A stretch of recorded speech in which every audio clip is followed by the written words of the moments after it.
misturar com as águas do rio, então subirei como Naamã curando. Primeiro livro das Crônicas, capítulo de número 13, a partir do versículo de número 7. Glória a Jesus. E levaram a arca de Deus da casa de Abinadab sobre um carro novo, e Uzá e Aior guiavam o carro. E Davi e todo Israel alegraram-se perante Deus com todas as suas forças, com cânticos, com harpas, com alaúdes, com tamborins, com símbolos e com trombetas. E chegando à ilha de Quidom, estendeu Uzá a sua mão para segurar a arca, porque os bois tropeçaram. Então se acendeu a ira do Senhor contra Uzá e o feriu por ter estendido a sua mão à arca, e morreu ali perante Deus. E Davi se encheu de tristeza, porquanto o Senhor havia aberto uma brecha em Uzá, pelo que chamou aquele lugar de Pérez Uzá, até o dia de hoje. E naquele dia temeu Davi ao Senhor, dizendo: como trarei a mim a arca de Deus? Por isso Davi não trouxe a arca a si, a cidade de Davi, porém o fez levar à casa de Obed-edom o Gate. Assim ficou a arca de Deus com a família de Obed-edom 3 meses, sua casa. E o Senhor o abençoou, a casa de Obed-edom e tudo quanto tinha. Aleluia. Tome assento, meus irmãos, por bondade. Glória a Deus. Queridos, é bem verdade que Deus havia feito uma promessa para o povo de Israel, e assim Deus fez cumprir a sua promessa. Nesse contexto que nós estamos aqui esmiuçando, me faz lembrar e voltar para o livro do Êxodo, no qual Deus falou com Moisés, pedindo para que Moisés construísse a arca da aliança. E Moisés, ele vai delegar este compromisso com um homem por nome de Bezalel. Bezalel foi o grande arquiteto que construiu a arca da aliança, ou a arca de Deus, ou a arca do concerto. Esta arca que Bezalel construiu, ela tinha 1,10 m de comprimento, por 60 de largura, por 60 de altura. Esta arca foi construída com madeira de acácia, toda revestida de ouro, por dentro e por fora. Sobre a arca tinha uma tampa. Esta tampa se chamava propiciatório. Em cima da tampa tinha 2 querubins. E o que me chama muito a atenção dentro desse contexto é que tinha 3 elementos dentro da arca da aliança. Primeiro, a vara de Arão. Segundo, as tábuas da lei. E terceiro, um vaso com o maná que havia descido no deserto. E Deus havia falado com Moisés, dizendo que esta arca, só poderia carregar esta arca somente os sacerdotes e os levitas da tribo de Levi. Além disso, ninguém mais poderia carregar aquela arca. Pastor, Deus também falou para ele que aquela arca tinha que estar carregado nos seus ombros. Aquela arca tinha uma argola de um lado e do outro, e uma haste feita também com madeira de acácia, revestido com ouro. Aquela haste, ela entrava naquela argola, saía do outro lado, o levita pegava do outro lado, o outro levita de cá, e a arca ia no meio, sempre em cima dos seus ombros. Não poderia carregar aquela arca em outros meios de transporte.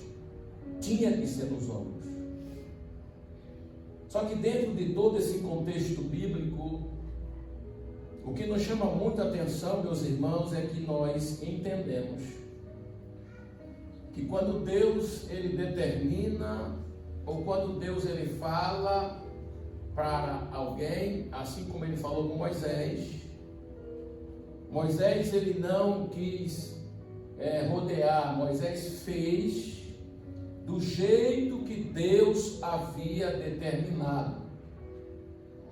O tema desta campanha, ora vista que eu já estava observando, era que Deus iria arrancar o coração de pedra, é isso? E colocar um coração de carne, colocar um coração novo. Mas quando que o homem ele tem um coração de pedra dentro dele? Isso aí, nós começamos a entender um sermão como esse, nós logo já entendemos como que o Deus que nós servimos, ele trabalha.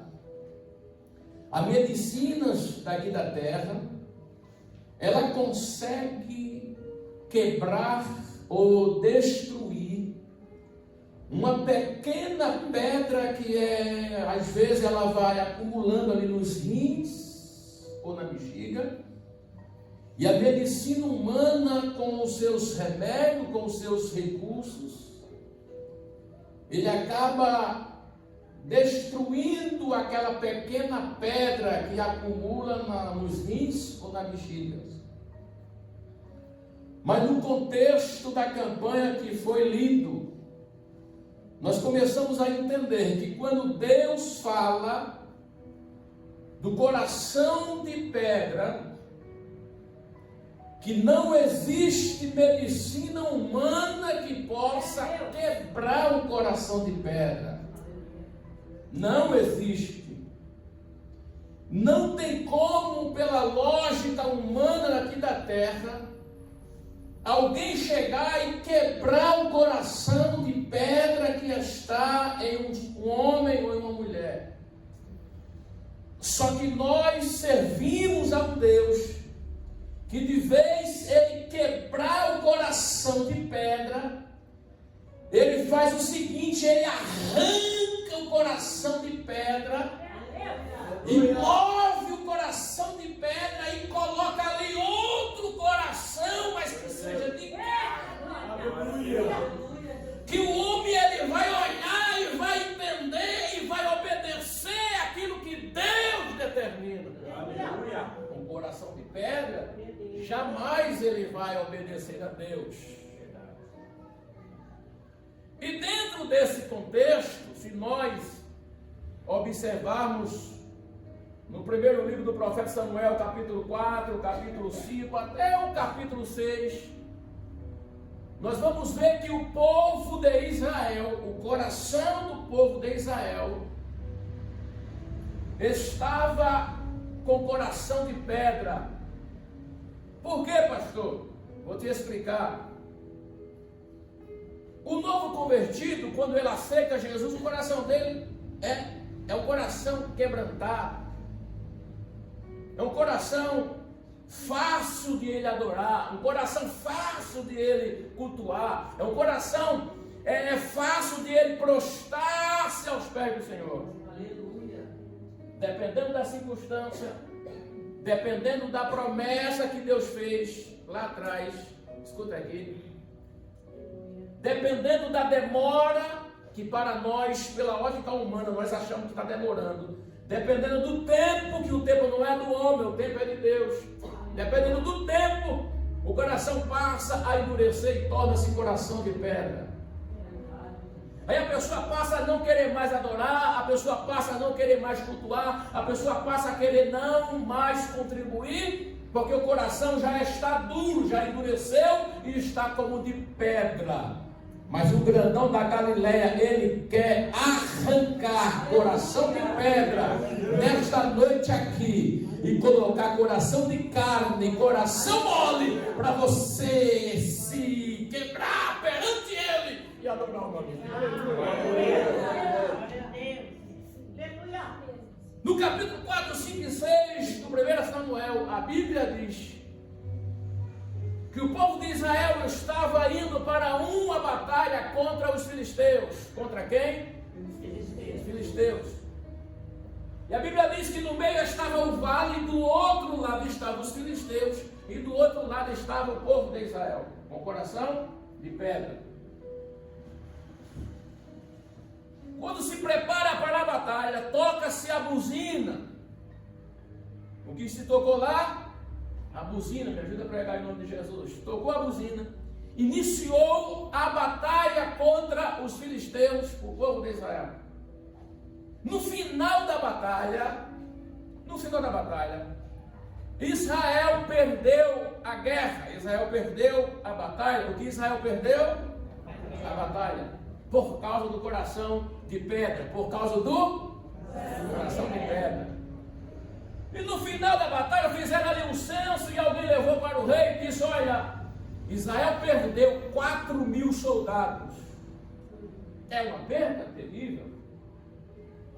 E alguém chega para o rei e vai dizer: olha, dá uma impressão que Israel perdeu a batalha, porque a arca da aliança não estava no meio do arraial. Quando ele diz assim, a arca não estava no meio do arraial, ele disse: mas como é que pode? A arca não estava no meio do arraial? Não estava. Então manda buscar a arca da aliança e coloca no meio do arraial. Queridos, a arca do concerto, a arca da aliança, ela representava o grandão da Galileia. Só para você entender, colocava a arca no meio do arraial, Deus chegava no meio do arraial. Tirava a arca, Deus se retirava do meio do arraial. Você está me entendendo como que a arca representava Deus? Mas por causa do coração de pedra do povo de Israel, por causa da sua desobediência, Deus disse: eu não vou me apresentar, eu não vou me apresentar na arca. E eles disseram: vamos fazer mais outra batalha, trazendo a arca da aliança para o meio do arraial. Israel agora vai ser vitorioso por causa da arca da aliança. E assim fizeram, trouxeram a arca e colocaram a arca no meio do arraial e marcaram outra batalha. Tudo pronto para a batalha, tocou-se a buzina. Israel entra em conflito com o povo dos filisteus. E no final da batalha, da guerra, alguém chega para ele e vai dizer: Israel perdeu pela segunda vez. E perdeu feio. Perdeu por quê? Por causa do coração de pedra. Não tem outra alternativa. Aí no final eles fizeram ali a contabilidade, fizeram ali um censo e chegaram a uma conclusão que Israel perdeu 30.000 soldados. É uma perda absurda. Trazendo aqui para nós, melhor era se a arca não tivesse levado para o meio do arraial, porque só tinha perdido 4.000. Trouxe a arca, 30.000 soldados. Contabilizando as duas batalhas, 34.000 soldados de Israel morreu contra os filisteus. E para que não bastasse, eles pegaram aquela arca, roubaram a arca da aliança, levaram a arca cativo para a capital dos filisteus, para uma cidade por nome de Asdod. E quando a arca da aliança chegou na capital dos filisteus, na cidade de Asdod, a Bíblia diz que Deus colocou uma enfermidade naquele povo. E o povo disse: esta arca aqui está trazendo prejuízo para a nossa saúde. Nós temos que mandar essa arca embora daqui do nosso meio. Está atrapalhando a gente. E o que é que nós vamos fazer com esta arca? Eles disseram: pega essa arca e leva embora. Levaram a arca para uma cidade por nome de Gate. Quando a arca chegou nessa cidade, a Bíblia diz que Deus também colocou uma enfermidade no povo. O povo disse: mas como é que pode? Estava tudo aqui, tudo indo bem, tudo indo tranquilo, ninguém estava doente, só foi a arca da aliança chegar no nosso meio, está todo mundo agora doente. Eu não quero essa arca aqui. Leva essa arca embora. Pega essa arca e leva para a cidade de Ecrom. Quando a arca chegou na cidade de Ecrom, a Bíblia diz que Deus também colocou a doença no povo, pastor. O povo disse: mas não é possível. Essa arca aqui tem um problema. Essa arca aqui não é para deixar aqui, não. Aleluia. O outro disse: mas por que essa arca não pode deixar aqui? Porque essa arca pertence a um tal de um Deus de Israel. Aleluia. Essa arca aqui não é nossa. Glória a Deus. Aí parece que eu vejo, pastor, alguém ali resolvendo a pegar a arca e despachar para Israel. Aí não está na Bíblia, mas eu começo a imaginar. O cara chega e diz assim: tu vai levar essa arca para Israel? O cara disse: eu não vou levar não, que eu não sou doido. O Deus de Israel mata. E tu? Vou nada. E tu? Ninguém se habilitou a levar a arca de volta. Aí fizeram ali uma reunião entre eles e teve uma ideia brilhante. Disse assim: o que nós podemos fazer com esta arca é fabricar um carro novo. E olha que lá atrás, o Deus disse para Moisés: essa arca não pode ser transportada de outro jeito. Ele disse: nós pega um carro, faz um carro novo, coloca a arca dentro do carro. O outro disse: quem é que vai levar essa arca? Aí ele disse: pega 2 vacas que acabou de parir. O texto fala isso: pega 2 vacas que acabou de parir e tira o bezerro dela, amarra um carro nas 2 vacas e solta ela. Se ela largar os 2 bezerros, e ir andando, aí é Deus que está permitindo que essa arca fosse para Israel. Olha uma mentalidade que o cabra teve uma ideia, e uma ideia boa, e aqui ele não era crente. Por quê? Eu sou nordestino e eu entendo bem disso. A vaca acabou de parir, irmão, não tem quem vai lá para separar o bezerro dela. Não vai, você vai tentar tirar o bezerro, ela corre atrás de você, se ela tiver chifre, ela vai meter a ponta em você não consegue separar o bezerro. Só que nesse caso aqui, quando eles pegaram a vaca, que puxaram o bezerro, a vaca já sabia que ela ia levar, era a arca. Está entendendo? Ela ficou ali tranquilinha. O bezerro, irmão, parece que eu estou dentro da história. O bezerrinho nem berrou, a vaca nem berrou, o bezerrinho ficou tranquilo. E ela foi lá, abaixou a cabeça, eles foram, amarraram o carro novo na vaca, colocaram os presentes em cima, bateram nas costas da vaca e a vaca foi embora. Até Israel. Está me entendendo?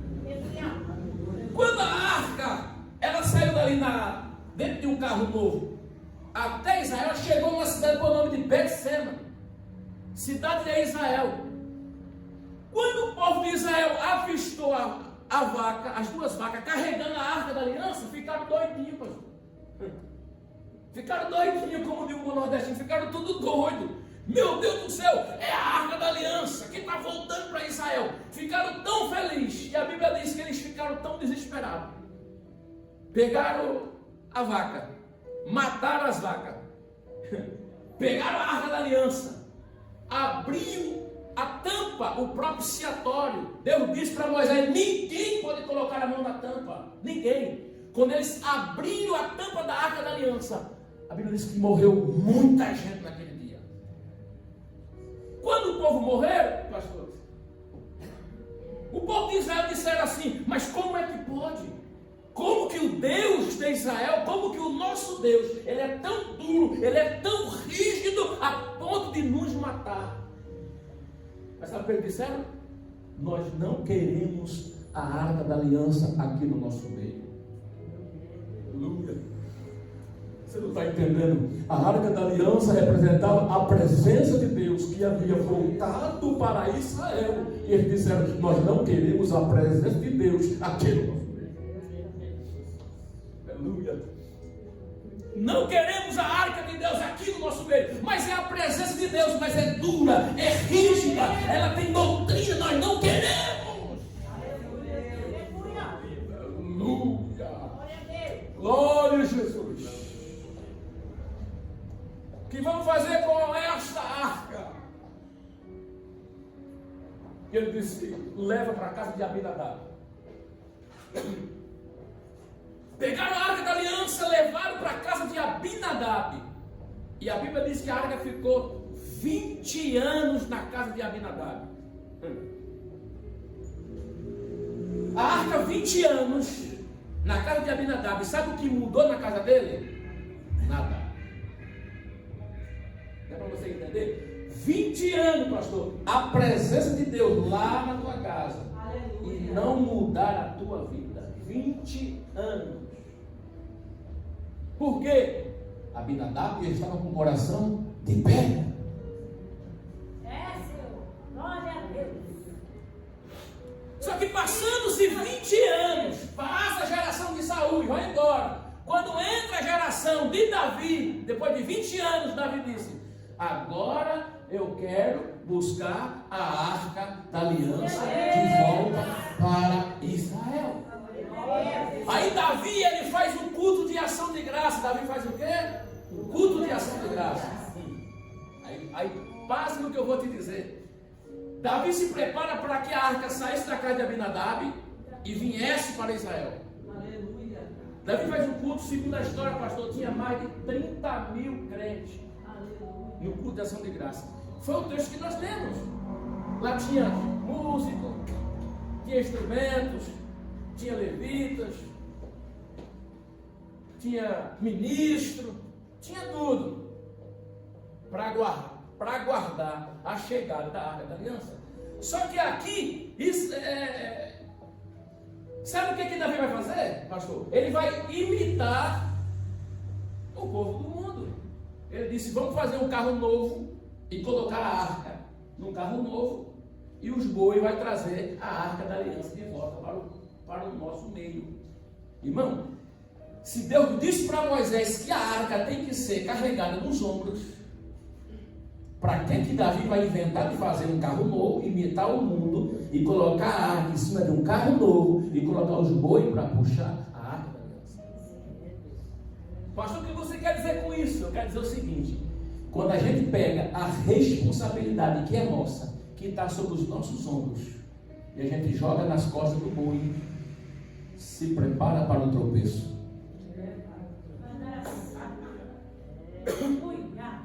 Quando a gente pega aquilo que era para nós fazer, que Deus disse, é para você fazer, está nos seus ombros, a responsabilidade é sua. Aí eu digo: mas eu não quero, eu quero passar a minha responsabilidade. Te prepara para o tombo. Ei, se Deus colocou nas tuas mãos a responsabilidade, não queira colocar no ombro de ninguém. Se é você que vai levar, leve com alegria, porque se Ele determinou para você, é você que vai levar e pronto, rapaz.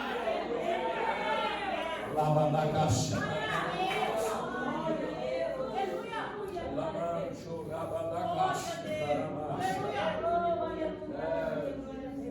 Aquilo que é para você fazer, não queira passar para A e nem para B, irmão. Não. Não queira. Ah, mas eu não tenho sabedoria. E quem diz que Deus procura quem sabe? Mas eu não tenho entendimento nessa área. E quem diz que Deus procura quem já sabe? Senão Ele nem colocava eu e nem você, meu irmão. Senão Ele pegava os anjos que sabe, Ele pegava lá os anjos do céu e trazia e fazia. Mas se é para você fazer, faça com alegria. Aleluia. Aleluia. Olha, Davi, prepara um carro novo, coloca a arca. Irmão, o coração duro é o coração de Davi. Meu Deus do céu.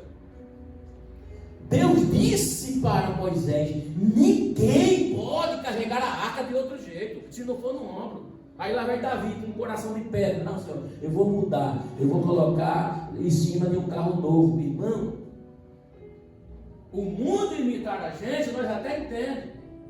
Você vê aí. Agora mais não. Lá atrás eu cansei de ouvir o padre Marcelo Rossi cantando nossos hinos. É uma belezinha. Ele está imitando nós. Agora o doído é nós imitar ele, irmão. O doído é nós imitar ele, o doído é nós imitar o mundo, nós fazer um carro novo igual o mundo fez para colocar a arca dentro. Permita-me dizer, eu sei que a mensagem é um pouco dura, mas se você não quiser dar um glória, dá um ai pelo bem.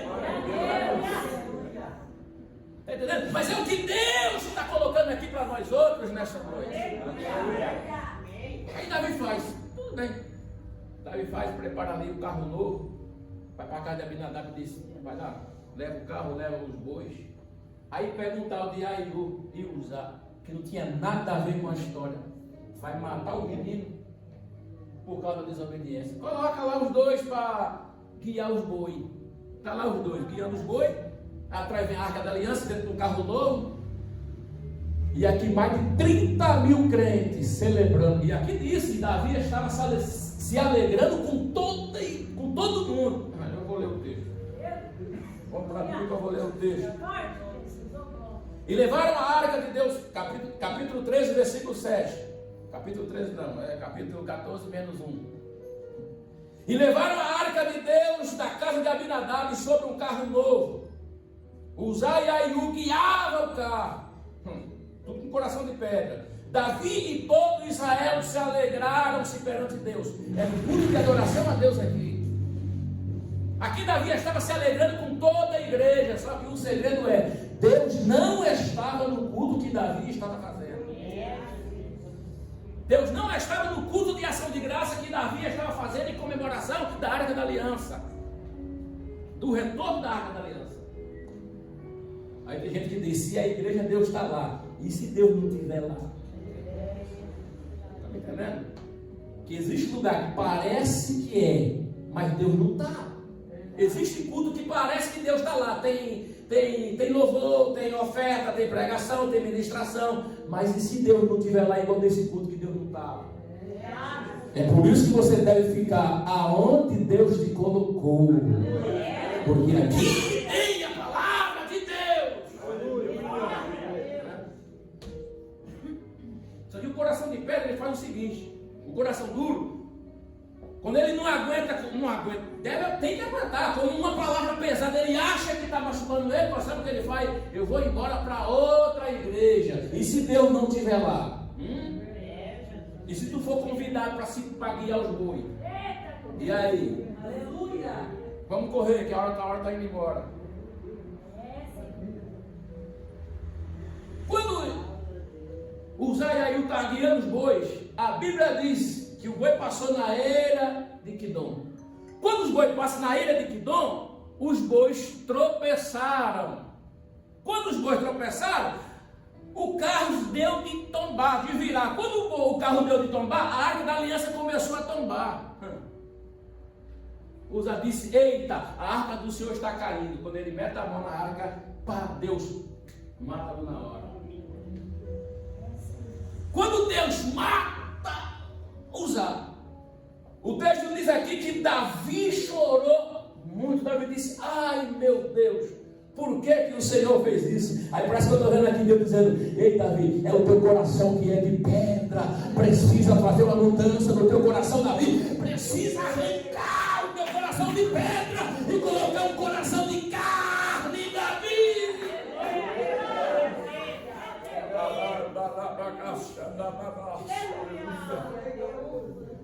Aí Davi disse, ei, encerra o culto, não carece nem da bênção apostólica, para, tem encerrado o culto, Davi disse.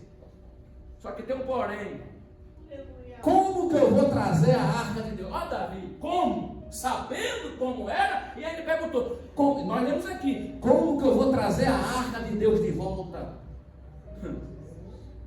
E aonde que eu vou colocar essa arca? Enquanto vai se preparar, porque o coração era de pedra ainda, tinha que esperar. Deus tinha que arrancar o coração de pedra e colocar o coração de carne.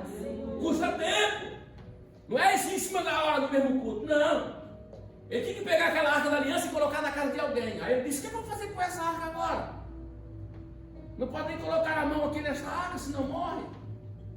Aí parece que eu estou dentro do texto. Um cara chega e fala assim: Davi, tem um tal de Obed-Edom, ele mora aqui em cima. Aí Davi: mas quem é esse tal de Obed-Edom? Não tem família de tradição. O nome dele já não ajuda muito. Isso o cara dizendo para Davi. Isso eu pensando aqui. Está entendendo? O nome dele já não ajuda muito. Não tem família de tradição. Se ele pegar essa arca e colocar na casa dele e ele pôr a mãe morrer, tanto faz quanto tanto feio. Antes ele do que nós. Está entendendo? Antes ele do que nós. Então vamos levar para a casa de Obed-Edom. Quem sabe lá ele coloca a mão e ele morre. Aí é problema dele. A família já não ajuda muito. Davi disse: então levamos para a casa de Obed-Edom. Aí a Bíblia diz: quando a arca chega na casa de Obed-Edom, irmão, eita, mais gostoso é aqui. Obed-Edom chega e abre a porta e diz: entra a presença de Deus aqui na minha casa. Aqui tem gente que já entendeu. A presença dele está entrando na tua casa hoje. A presença dele chega na tua casa hoje. A presença dele chega lá hoje.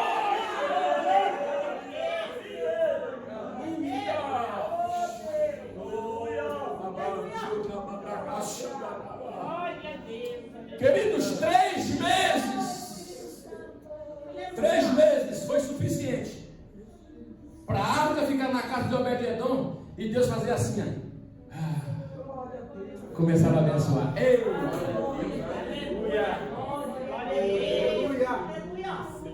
Irmãos, parece que eu vejo Obed-Edom trabalhando lá. Tudo quanto ele fazia, a Bíblia diz, e o Senhor prosperava. Obed-Edom fazia o serviço aqui e o Senhor prosperava, porque a arca estava sobre a sua casa. Eita glória! Tudo quando Obed-Edom colocava a mão, Deus dizia: está abençoado Obed-Edom. Porque o teu coração é de carne, o teu coração é de carne, e o coração é de carne.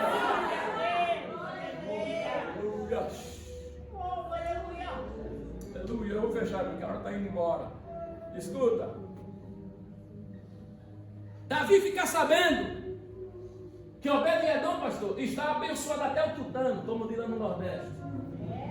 Davi diz: como é que é? Rapaz, você não tem ideia. Isso alguém que falou para Davi: você não tem ideia. Sabe, Obed-Edom, faleceu, que a arca foi para a casa dele. Davi morreu? Nada. Está abençoado até o tutano. Como assim? Tudo quanto ele coloca a mão, Deus faz prosperar. Lembra de José do Egito? Quando ele chegou na casa de Potifar, primeiro estava no calabouço, foi preso. Quando ele chegou na casa de Potifar, ele tinha um coração de carne, um coração quebrantado. E a Bíblia diz que tudo quanto José fazia, aleluia, Deus fazia prosperar. Para ele, para Potifar, porque ele estava na casa dele. Irmão, quando eu comecei a meditar nesse sermão, eu comecei a entender. Parece aqui que José, na casa de Potifar, parece que ele era a arca da aliança dentro da casa de Potifar. Parece que o próprio José era a arca da aliança, porque quando José entra na casa de Potifar, tudo quanto Potifar tinha começou a prosperar por causa de José. Não sei se você já percebeu assim. Como é que pode, né? Fulano chegou agora, está abençoado até o tutano? É porque ele tem a presença, é porque ele carrega a presença de Deus sobre a sua vida e tem um coração de carne, um coração quebrantado.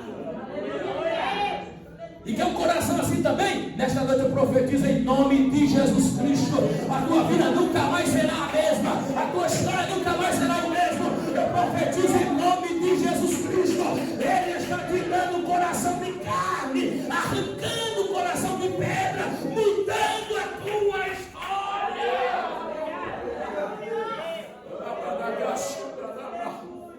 Aleluia, glória a Jesus. Escuta, e eu já encerro. Davi fica sabendo como que é. Ele está pensando, até o tutano tá. Aí ele disse: eu acho que meu coração já está de carne, já dá para mim buscar a arca da aliança. Eu preciso disso. Eu preciso do que está na casa dele venha para mim. Eu preciso também ser abençoado até o tutano. Aí Davi prepara outro culto de ação de graça. Aí Davi diz: manda buscar a arca da aliança da casa de Obed-Edom, só que nos ombros dos levitas.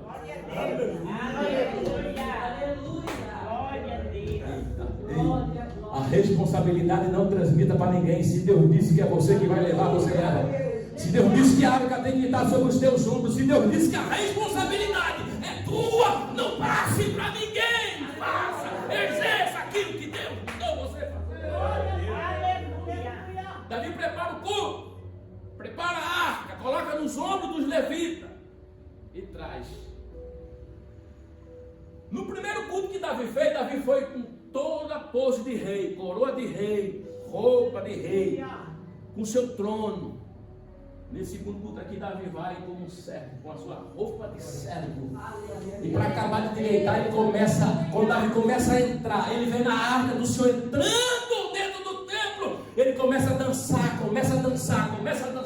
e alguém diz, mas como é que pode? Davi está dançando, Davi quebrou o protocolo. Ele diz, eu quebrei o protocolo, não, eu estou com coração de carne, eu estou com coração de carne, eu estou com o Espírito de Deus. Aleluia, quem está entendendo a glória a Ele, quem está entendendo a glória a Ele, aplaude a Ele, aplaude a Ele, aplaude a Ele.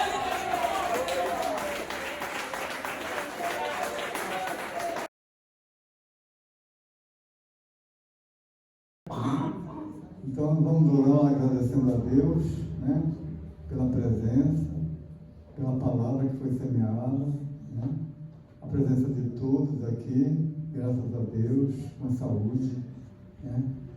Pai nosso que estás no céu, santificado seja o seu nome, venha a nós o seu reino, seja feita a sua vontade, assim na terra como no céu, e o pão nosso de cada dia nos dai hoje, perdoa nossas dívidas, Senhor, assim como nós perdoamos aos nossos devedores, e não nos deixe cair em tentação, mas livra do mal, pois teu é o reino, o poder e a glória para todos sempre. Amém. Amém, igreja. Ela coloca as suas mãos nessa posição para segurar, para receber as bênçãos que os anjos do Senhor ainda estão dispensando aqui nesta noite. Que o grande amor de Deus, a graça do nosso Senhor Jesus Cristo e a doce comunhão do Espírito Santo esteja com toda a igreja. Todos vamos dizer amém. Se Deus é por nós, quem será contra nós? Tudo nós podemos, aquele que nos fortalece. E operando Deus, quem impedirá? Mas graças a Deus que já nos deu a vitória